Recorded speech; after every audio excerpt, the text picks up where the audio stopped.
If you want me, I'm yours. Against the curse, against the absolute. Anything. Just say the word. I'll be ready.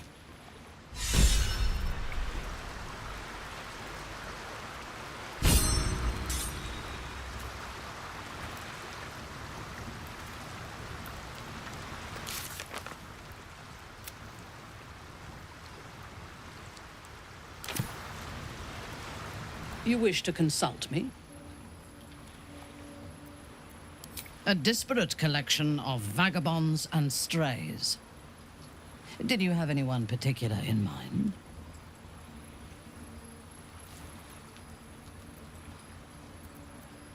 It would have been better for us had she embraced Shah and claimed the power of the goddess. But it is better for Shadowheart to be free of that poisonous influence.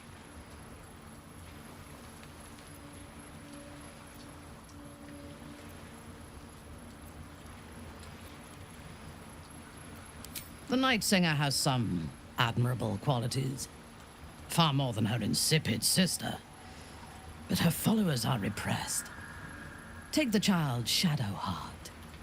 She does not even know who she is, but still manages to pity herself.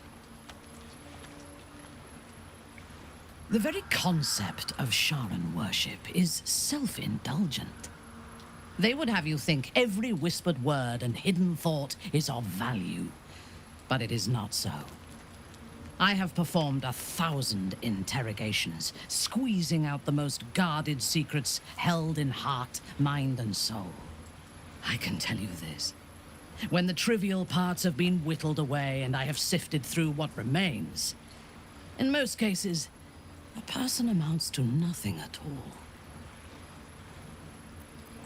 He's been deprived of freedom and strong blood for so long that he is addicted to both. While those addictions have their hold on him, he is still a slave.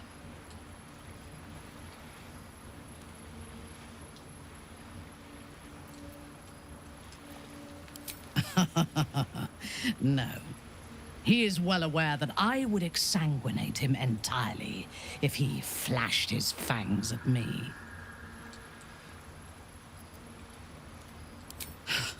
Free. What purpose does he have that does not involve his master? He fears him, he hates him, he dreams of him, and he will either kill him or die trying. Astarion is no more free of Cazador than you or I are free of our tadpoles. He will only be free when Cazador is dead, and that is as it should be.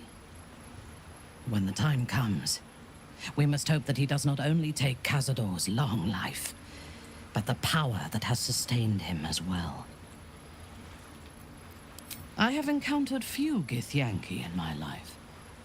Those that I did were raiders. They croaked out pleas for mercy in their alien tongue as they died. Meeting Lae'zel makes me wish I knew more of their culture.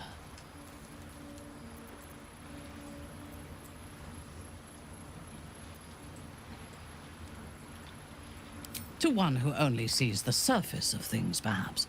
You should look deeper. There is a fanaticism in the Lothsworn that lends itself to chaos. They turn their blades on one another as readily as on outsiders. The Gith have stricter hierarchies and stronger commitment to a single cause. Some, like Lae'zel, question that cause. But even so, she retains the discipline of her training. The wizard? No.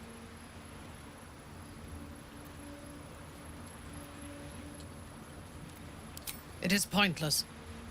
In my experience, the moment they leave their libraries, wizards have the life expectancy of a gnome in a war.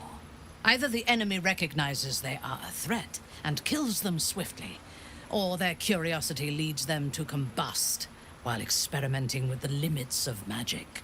Our wizard is already in a state of suspended combustion, thanks to that orb between his ribs. I suspect it is only a matter of time before he goes up in smoke. I will reserve my social graces for those who might live long enough to appreciate them. He is exceedingly self-righteous. Amusing, considering he bound himself to a devil.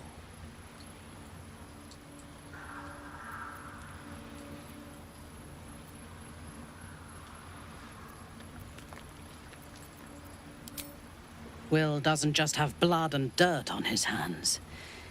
He has stains on his soul. Those last more than a lifetime. It is as it should be. Purity of soul and deed will not help us to survive the Absolute. I would rather be allied with a Warlock than the spoiled son of a noble who has more experience with diplomats than devils. I have never known anyone so ferocious and unassailable in battle, and yet so fragile and impermanent in their very being. I often think of mortality as a curse. In time, all that I am and all that I have known and learned will be lost. In time, our cities will be dust. Karlak does not seem to have such anxieties. Perhaps because she cannot afford to. She exists in the moment, and she will burn out and be gone in a moment. There is something very beautiful about that.